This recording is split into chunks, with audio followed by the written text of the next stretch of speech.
Well, I sure hope you have your big boots on today, because we're going to get into some really different information, I think, about the origins. We're going to take a look at what is. In my mind, the isness is where true truth is.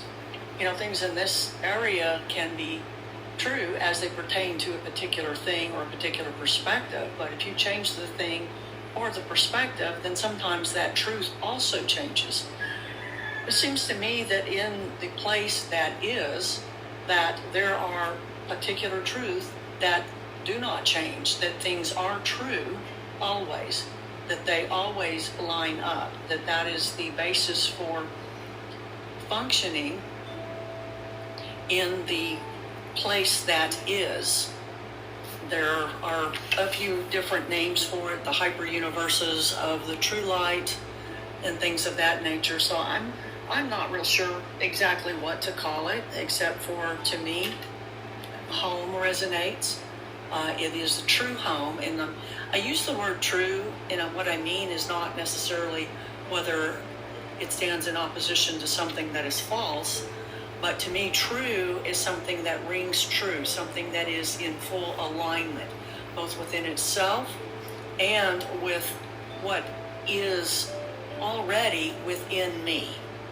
And that would be the part of me that is awakening or becoming aware again, or unveiled from the cloaking devices that have been constructed over us numerous times. There have been numerous quote-unquote falls of the mankind being. And so I think in this time right now, there is a particular spirit of truth, and spirit would be a type of frequency entity or being. And the word that is used for truth in the New Testament is the Greek word aletheia. A is the prefix that means without, and lithia is the Greek word that means forgetting. And so what Yeshua was actually saying in that passage was that he's sending a spirit, or the frequency of unforgetting. When I discovered that the God in the first 3 chapters of Genesis used what I would call a cloaking device, a garment is how the word breaks down into in the Hebrew.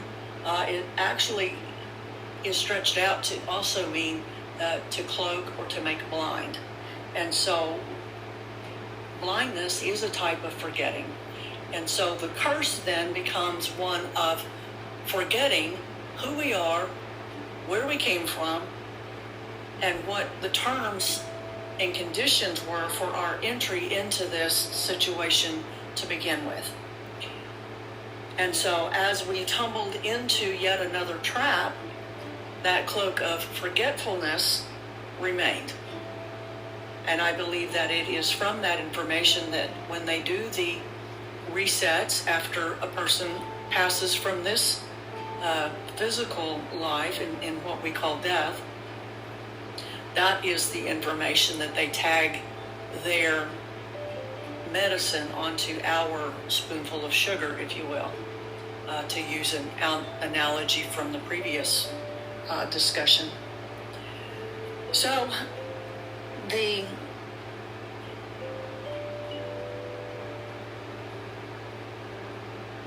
in the original homeland, the spirit of truth is what comes right now as we're awakening to help us remember. The spirit of remembering or unforgetting breaks the curse of forgetting. Let me say that again. The unforgetting breaks the curse of forgetting. And this goes back millennia. I feel certain about this. And so as we are remembering more, then they are trying to couple more of their version of everything to lure us more into their trap, into a situation of accepting their version of quote unquote heaven or nirvana or whatever one wants to call it, 5D, and make a transition into that type of reality. All of them, it's all smoke and mirrors. It's all a ruse. It's all a trick and a trap. And so this is kind of a warning that we need to have a more clear idea of what the true homeland is. I think there's still something in each of us that truly remembers. How do I know?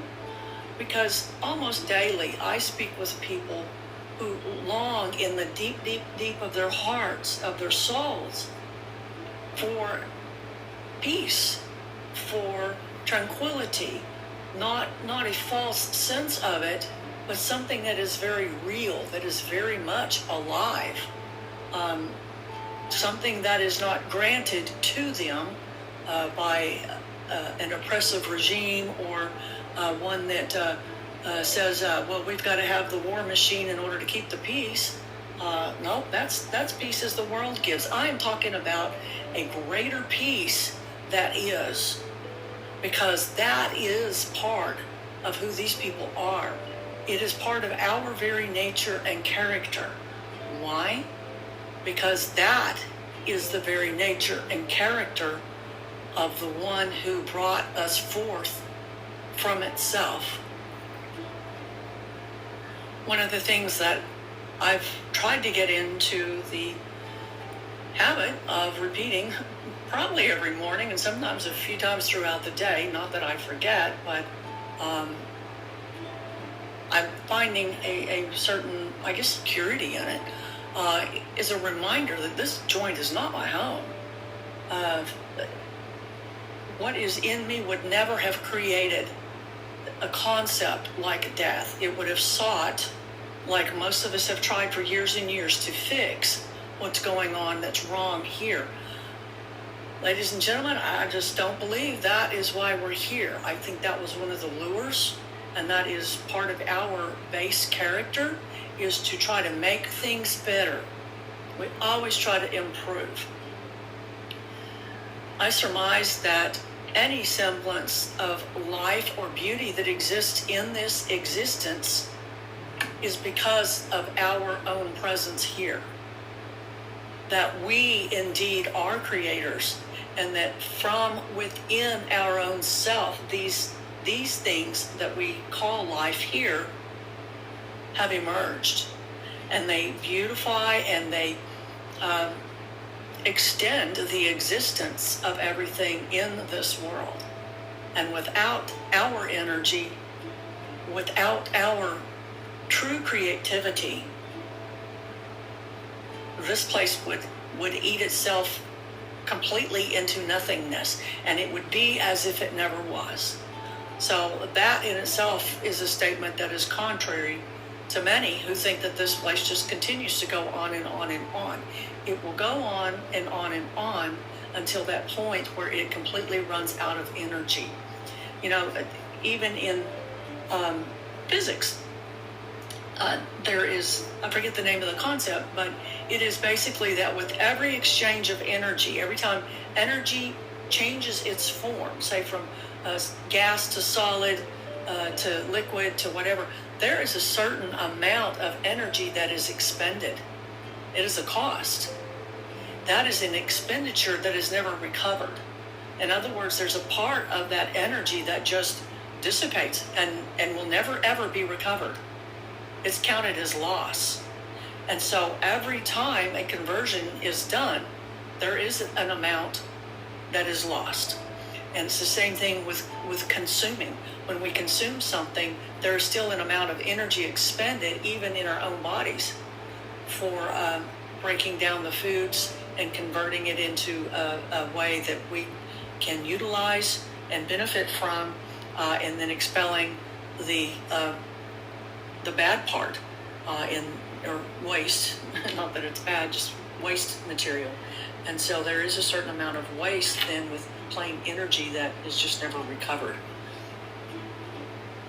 So that's more about this zone. So I want to really try to focus on the place where I'm calling is, or the isness there. So the thing that I tell myself, or probably the best way to explain it, is there is in probably the first few chapters of Genesis, it says, I'm paraphrasing, God made man in his image.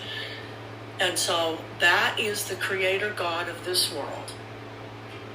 So he's got darkness in him, so the beings that he makes will also have darkness in them. I've taken this phrase and worked backward from it and tried to purify it to where there is no darkness, no evil or anything in it. The word God in itself is actually a title, and in my mind it cannot contain the immensity of eternity. A God is a finite entity, and so the word is insufficient to describe the isness of the true worlds. And so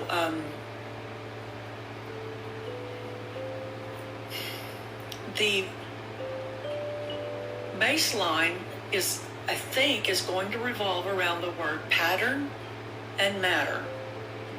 And in the hyper-universes of the true light,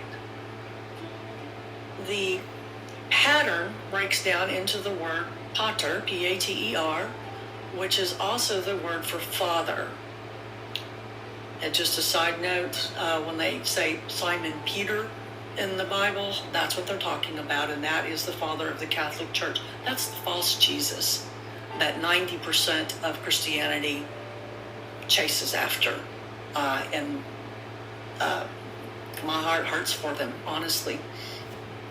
But so we have the pattern, and then we have matter, M-A-T-T-E-R, which is M-A-T-E-R, mater, which is mother.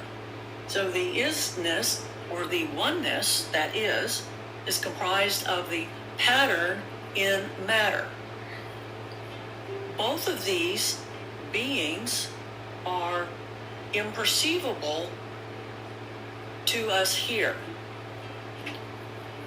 That's why Yeshua in the New Testament can say no one has ever seen God, or the Father is what he I think it says, not being that it's a male with the male body parts and all that crap.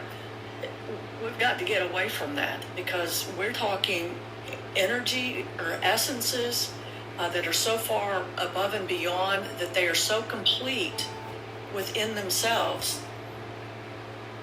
that everything they produce is complete when they produce it in total agreement with all their counterparts. And so the pattern in the imperceivable, ineffable pattern in imperceivable, ineffable matter. So if you were to look at it mathematically, this would be -1 times -1. When you have two negatives multiplied together, the product is a positive expression. And so a -1 times -1, the imperceivable father and imperceivable mother, yield or produce 1. The one, the son. Now, if you even look this up, the word son, which is ben, or it looks like ben, or it's bane, in the Hebrew, the word is inclusive of also meaning male or female. It's an heir is what it means. And so that would be a oneness. And so it comprises masculine and feminine essences, not anything resembling what we know here. And so we've got to totally walk away from what we're familiar with, because everything I'm discussing here is in the zone of the unfamiliar. And so the ineffable or imperceivable pattern in imperceivable, ineffable matter yields or produces the one, the sun, the song, the sonnet. And so what we have here is two frequencies, basically. When the masculine essence frequency, imperceivable, it's probably not the right word, it would be violin, but like cymatics. When that frequency mixes with imperceivable, ineffable matter that we have no concept of it here, it sends that vibration, and that frequency becomes visible of whatever that essence is comprised of. And so it creates that sound. If you look at the word sound, S-O-U-N, there's a sun in the word sound. There is a sun in the word song. And so there's something to this. And so, let me know what you guys think. I was pretty excited about it. And so it produces an image, an I-image. It's a state of being. It is the perceivable image of the imperceivable oneness, matter and pattern, father and mother, oneness. It's a pretty heavy concept, but in our terms, we can quasi understand in this world. That would be the equivalent of God and the image. And then within the image, then, this is the exciting part, is brought forth or manifested, feast, festive. And so manifested within the one, the Son, the firstborn of many, M-A-N-I, are the manifested, the joyous expressions of the imperceivable father and mother oneness. We were never made, we were never built, we were not created. We were always present in the heart and the mind of the imperceivable, ineffable father-mother oneness. If we read even the New Testament right, even the Jesus, Yeshua, says that my Father is one. And he says, I and my Father are one. How can that be? If you go look at yourself in the mirror, you can see your image is one and the same as you.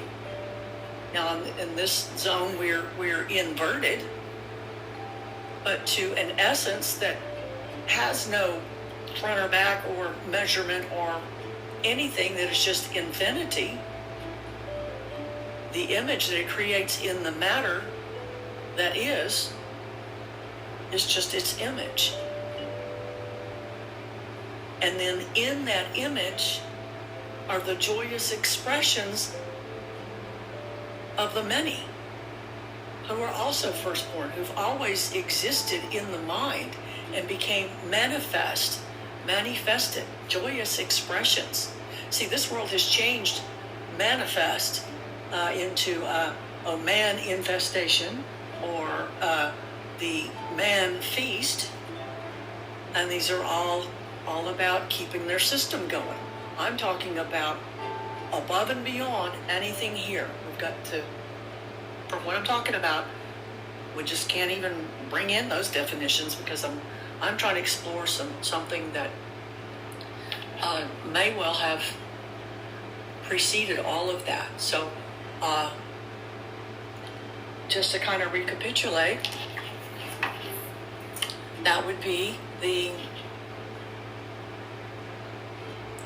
I am brought forth in the image of the ineffable, imperceivable oneness. And that would be the equivalent of I am brought forth in the image of God. Okay, so to me that's pretty exciting. That's why I have memories of a place that is beautiful, that is always awesome, that is always cooperative, the people not fussing and fighting and feuding and things like that. It's of complete cooperation. Everything in the true universe, one verse of oneness, everything is based upon the concept of paradoxical cooperation or paradoxical agreement. So what we would perceive as totally opposite concepts here, there, by mutual agreement, things come into being. And so that's where we get things like by the agreement of one or two agreeing on such a thing, and that thing will come to pass. These are all based on something that is before it. If this is all a simulation, there must be a pre-existent truth, a pre-existing or a pre-ising, to have a whole new word, something that is beyond here that came before, that set the precedent, that preceded everything here. And I think this is it. I think this is some of the memories that so many of us have, that they tie into their evil, horrible ideas, and people buy into it because it's familiar. It's familiar because we're remembering a time before creation. We're remembering bits of eternity, and we don't really have a really clear picture on that. Some say that it's you can't perceive it. Well, I think when you're in it, you can perceive it. Just like if you walk into, say, okay, you're in a bright sunshine all day long, and then you walk into your house or your room, and it's dark in there, and it's blinding. It's blindingly dark. You can't see a thing until your eyes readjust. It's kind of the same thing. So until you're in it, it's not perceivable. There's no memory of it unless you come from it. And I've kind of got another thought on that too, and that revolves around breath and spirit, the spirit of animation that was breathed into the souls of the copy version. And I will get into that a little bit later, but anyway, I'm going to close this off right now. That is a whole bunch of stuff to really think about. It might behoove you to take notes, or don't. It's totally up to you. These are some pretty heavy thoughts that I've been working on for quite a while, and these seem to be the things that seem to be set up more solid, I guess, in my mind. And so I think I want to explore this a little bit more in our next episode. And I just wanted to say again how much I appreciate the time and the effort that you all are taking to listen to all of this. I hope that it will stimulate your own thought, even more than thought. May it bring forth your own memories of the true homeland. That's why this world does not make sense at all. And truly, I hope to meet all of you on the other side. And so, everyone have an awesome day, and I'll be back with another episode pretty quick. Thank you for stopping by.